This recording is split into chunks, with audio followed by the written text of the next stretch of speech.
औज़ुबिल्लाहि मिनश्शैतानिर्रजीम बिस्मिल्लाहिर्रहमानिर्रहीम। आजकल के मौसम के मुताबिक हम आपको नुस्खा बताते हैं जो 1 साल से 2.5 साल तक आपके जिस्म में काम करता रहेगा। जिसमें से गर्मी निकाल कर बाहर फेंकेगा, दिल और दिमाग को तकवीत देगा, गुर्दे बहुत मजबूत होंगे इंशाअल्लाह अज़ीम। आजकल के ताज़ा फलों में से फालसा, अंगूर,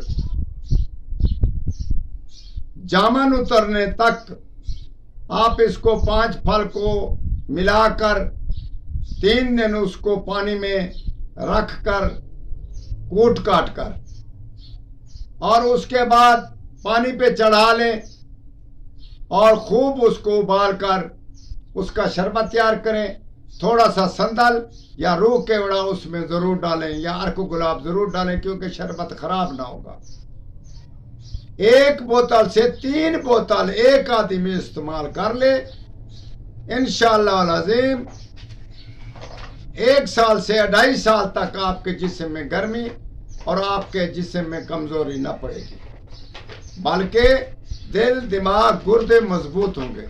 आप इसका तजर्बा करें, यह भी मेरी तरफ से आपको तोहफा है, जरूर इस्तेमाल करें। अगर कोई नहीं बना सकता तो फरमाइश करके हम आपको तजवीज़ बता सकते हैं, तरीका बता सकते हैं या फिर भेज भी सकते हैं। वस्सलाम।